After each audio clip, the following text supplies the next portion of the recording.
नमस्कार मित्रों, आपका डॉक्टर आलोक चैंटिया AIRONDF चैनल पर स्वागत है। देश इस समय जहां आर्थिक रूप से मजबूत हुआ है, वहां उसका दूसरा पक्ष जनसंख्या के स्तर पर यह है कि 80 करोड़ लोग इस स्थिति में खड़े हैं जिन्हें कल्याणकारी राज्य की संकल्पना में सरकार को भोजन मुहैया कराना पड़ रहा है। और उस भोजन मुहैया कराने के बीच में इस बात पर एक छोटी सी बात ज़रूर होनी चाहिए कि जब जेठ का बड़ा मंगल 18 जून को समाप्त हो रहा है, तो ऐसा क्या है कि इस तरह की एक विसंगति में रहते हुए हम भारतीय संविधान की प्रस्तावना में हम शब्द को बार बार विस्मृत कर जाते हैं। निश्चित रूप से जब धर्म को राजनीति से जोड़ दिया जाता है तो एक बड़ी संशय और एक बड़ी संवेदनशील स्थिति बन जाती है, क्योंकि हर कोई शांति की तलाश में किसी तरह अपने जीवन को जी लेने की जुगत में कुछ इस तरह उलझ गया है कि भारत जैसे देश में तो अब कोई सार्थक बात या सार्थक तथ्य कहना ही नहीं चाहता है। अगर हम ऐतिहासिकता के दृष्टिकोण से देखें तो जहाँ तक मेरी जानकारी है कि नवाब आसिफउद्दौला की पत्नी को यह स्वप्न आया था कि अलीगंज क्षेत्र में हनुमान जी दबे हैं तालाब में, और जब उसकी खुदाई हुई तो वहाँ पर हनुमान जी निकले। लेकिन जब वह हाथी पर लाद कर लाए जा रहे थे तो एक जगह पर हाथी रुक गया, फिर नहीं बढ़ा, और वहीं पर वह प्राचीन हनुमान जी का मंदिर स्थापित हुआ। कहते हैं वह मंगलवार था, और उसी दिन से आसिफउद्दौला ने सभी को शरबत, और उस समय नुक्ती चलती थी, बंटवाया था, और एक दौर सा चल पड़ा बड़ा मंगल मनाए जाने का। और धीरे धीरे यह इतना विस्तृत हुआ कि सिर्फ उत्तर प्रदेश की राजधानी लखनऊ तक सिमटा हुआ यह बड़ा मंगल अब उत्तर प्रदेश की राजधानी लखनऊ के आसपास के ज़िलों में भी अब फैल गया है। और यहीं पर आकर मैक्यम मैरियट की वह स्थानीयकरण और स्वावधार्मीकरण की सिद्धांतों की बात आ जाती है, जिसमें उन्होंने यह दिखाया है कि कैसे कोई स्थानीय चीज़ सार्वभौमिक हो जाती है और कोई सार्वभौमिक चीज़ स्थानीय हो जाती है। कहने की आवश्यकता सिर्फ ये है कि आज धीरे धीरे बड़ा मंगल वाले दिन जिस तरह से कुकुरमुत्ते की तरह टेंट लगकर भगवान हनुमान जी के प्रति श्रद्धा सुमन को अर्पित करते हुए लोग आने जाने वाले राहगीरों को जेठ माह में, क्योंकि जेठ का माह गर्म होता है और इस बार तो कुछ ज़्यादा है, कुछ जलपान उपलब्ध कराते हैं ताकि वह उस मार्ग में गुजरते हुए अपनी थोड़ी सी थकान को दूर कर सकें। लेकिन जिस तरह से हर 10 मीटर पर एक तंबू कनात लगाए हुए यह क्रम चला है,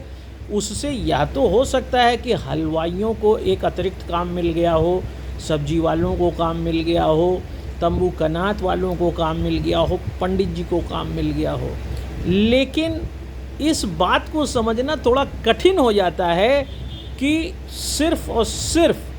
80 करोड़ भारतीयों के लिए जब भोजन एक बहुत कठिन समस्या है और इसके लिए उन्हें सरकार की तरफ ताकना पड़ रहा है, कहना इसमें कोई बड़ी बात नहीं होगी कि जब उनकी न्यूनतम आवश्यकता के रेखांकन में मानवाधिकार एक राक्षस की तरह हमारे सामने खड़ा हो गया हो, उस समय में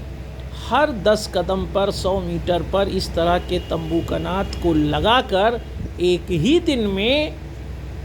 एक ही बार में इतने अधिक बड़े आयोजन का करके हम भारतीयों के साथ, उनके मानवाधिकार के साथ शायद एक त्रुटिपूर्ण कार्य कर रहे हैं। यदि मानव, जो कि एक सर्वोत्तम और बुद्धिजीवी प्राणी कहलाता है, और यह माना जाता है कि पशु जगत में अपने तर्कशीलता के कारण, संस्कृति का निर्माता होने के कारण संपूर्ण पशु जगत में मानव सर्वश्रेष्ठ है। लेकिन वहाँ पर जब इस बात को हम मान कर चलते हैं तो एक प्रश्न चिन्ह लगता ज़रूर दिखाई देता है, क्योंकि हम न जाने क्यों इस बात को लेकर कभी नहीं सोच पाते हैं कि 11 रुपये, 21 रुपये, 51 रुपये के प्रसाद चढ़ाने से लेकर हज़ारों रुपए के बड़े मंगल के आयोजन में यदि 80 करोड़ की जनसंख्या वाले भूख से, विकलता में तरस रहे, भोजन के लिए सरकार की तरफ देख रही इस जनता को एक लंबे क्रम में, निरंतरता में हर वह भारतीय जो सक्षम है, जो 100, 200, 500 भारतीयों को भोजन करा सकता है, वह एक समिति की तरह जिला प्रशासन के माध्यम से अपने समिति बनाकर रोज़ यदि इस तरह के भारतीयों को भोजन उपलब्ध कराए तो निश्चित रूप से एक लंबे समय तक भूखे भारतीयों को अनाज उपलब्ध हो सकता है। एक ऐसा कार्य शुरू हो सकता है जहां पर भोजन सिर्फ परोपकार, मानवता या पुण्य का विषय क्षेत्र न होकर मानव जो कि पके भोजन के अलावा कुछ खा ही नहीं सकता, कच्चा भोजन वह पचा नहीं सकता है, सेलुलोज वह पचा नहीं सकता है, और यदि सरकार के मानने के कारण कि उसकी क्षमता ही नहीं है कि वह खरीद सके, तो ऐसे में यह दुनिया का ही नहीं, पृथ्वी का सर्वश्रेष्ठ कार्य होगा मानवता का, क्योंकि कहा भी गया है परोपकाराय धर्म इदम शरीरम, मतलब परोपकार के लिए ही यह शरीर है। और उस शरीर के क्षमताओं के अनुरूप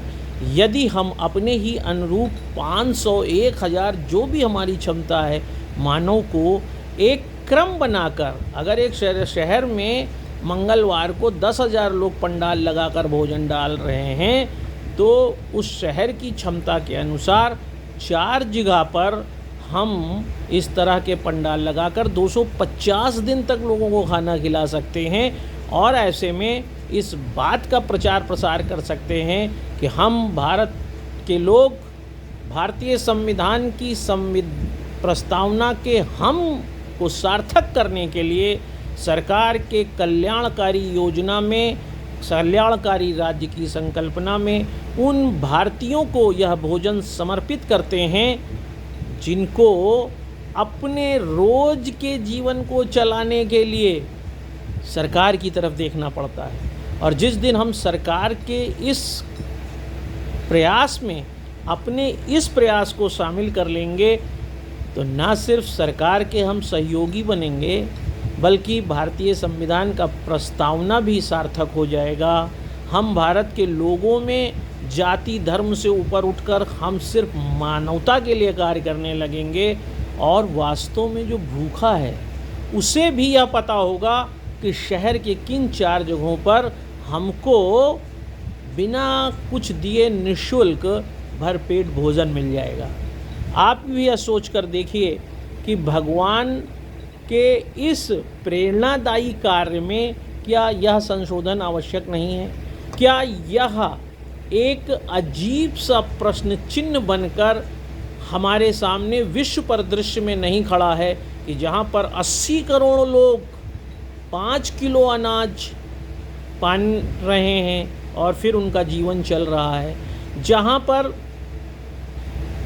राजनीतिक सत्ता पाने के लिए सिर्फ 10 किलो अनाज कह देने पर अस्थिर सरकार बनाने के लिए जनता उद्यत हो जाती है। उस देश में अगर उन्हीं भारतीयों को हम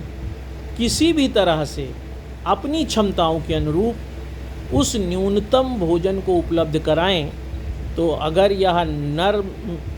दरिद्र नारायण का जो अवधारणा है, नर नारायण की जो अवधारणा है, क्या उसे हम पल्लवित नहीं कर सकते हैं? निश्चित रूप से, चूँकि यह एक दर्शन का विषय है, कहते हैं दृश्यते अनेन इति दर्शनम, क्योंकि जो दिखाई देता है वही दर्शन है, विच इज़ सीन। तो आपको यह सोचना चाहिए कि जो ये फ़िलॉसफ़ी हम आप कह सकते हैं बात आपसे कर रहे हैं, क्या उस फ़िलॉसफ़ी में हमें उन लोगों को सम्मिलित नहीं करना चाहिए? क्या हम अपने उस स्वार्थ के लिए जिससे हमें लगता है हमें पुण्य मिलेगा, भगवान हमारे इस मानवता के कार्य को समझेगा,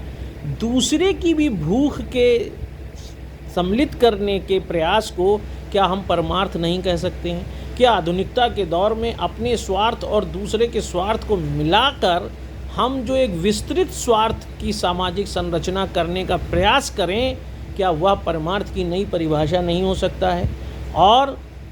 80 करोड़ लोगों को भी लगेगा कि यह देश उनका है, इस देश का आदमी उनके भूख को महसूस करता, उनकी प्यास को महसूस करता, केवल सरकार ही नहीं महसूस करती। निश्चित रूप से अपनी इस शक्ति का ज्ञान कर लेना ही भगवान श्री हनुमान जी की शक्ति का ज्ञान है, क्योंकि हनुमान जी के अंदर अपने विवेक से इस बात की चेतना जागृत करना या विश्वास आ जाना कि वह लंका पार कर जाएंगे, और एक छलांग में जब वह लंका पार कर जाते हैं तो उसी शक्ति को अगर हम भारतीय भी अपने अंदर जागृत कर लें और अपने अंदर भगवान हनुमान को जागृत अवस्था में लाकर अपनी उस शक्ति से शक्ति का विकेंद्रीकरण करके किसी की भूख, किसी का आलंबन बनकर हम इस भारत को एक श्रेष्ठ भारत बनाने के लिए अगर आगे बढ़ जाएं, तो निश्चित रूप से 80 करोड़ भारतीयों का जो मॉडल हमारे सामने है वह एक आदर्श मॉडल होगा। निश्चित रूप से यह वीडियो एक व्यावसायिक वीडियो नहीं है, हो सकता है कि आपको समझ में ना आए, लेकिन इस पर विचार ज़रूर करिए। धर्म, जाति,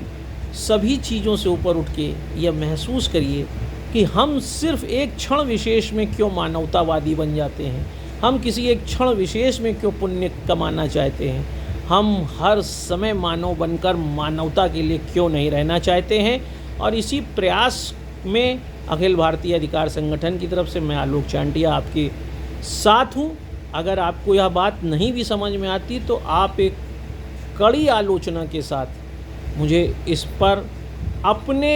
वक्तव्य, अपने दृष्टिकोण से ज़रूर प्रेरित करें, ताकि मैं भी यह समझ सकूं कि 365 दिन भूखा रहने वाले व्यक्ति को केवल कुछ क्षण के लिए हम अगर कोई भोजन उपलब्ध भी करा देते हैं, तो 4 दिन उपलब्ध भोजन के बाद जब वो 361 दिन भूखा रहता है, तो क्या आपको पुण्य ज़्यादा मिलता है या पाप ज़्यादा मिलता है? क्या उसकी अकड़ती हुई आंतें आपको सराहती हैं या आपके लिए ज़्यादा विपरीत सोचती हैं? इस दर्शन को ही समझने के लिए आप इस वीडियो को दूर तक भेजिए, जितने लोग इसको देखें, ताकि ये सिर्फ एक धर्म के भगवान या एक धर्म के लोगों की बात नहीं है। जितने भी दुनिया में धर्म हैं और वो इस तरह के कोई भी कार्य करते हैं जिसमें यह बताया जाता है कि बकरे ज़्यादा इसलिए काट रहे हैं क्योंकि गरीबों को भी मिले, इसमें इस बात को सोचना होगा कि हम गरीबों का नाम लेकर कब तक धर्म को अपने आईने में देखते रहेंगे। हम उस आईने में धर्म को कब देखना शुरू करेंगे जिसमें जिस परम सत्ता ने मानव को बनाया, उस परम सत्ता के दिमाग में इस तरह का विभेदीकरण करने का मानव ने जो प्रपंच रचा है, उस पर एक अंकुश लगने के लिए हमारा प्रयास क्या हो, यह वीडियो निश्चित रूप से उसमें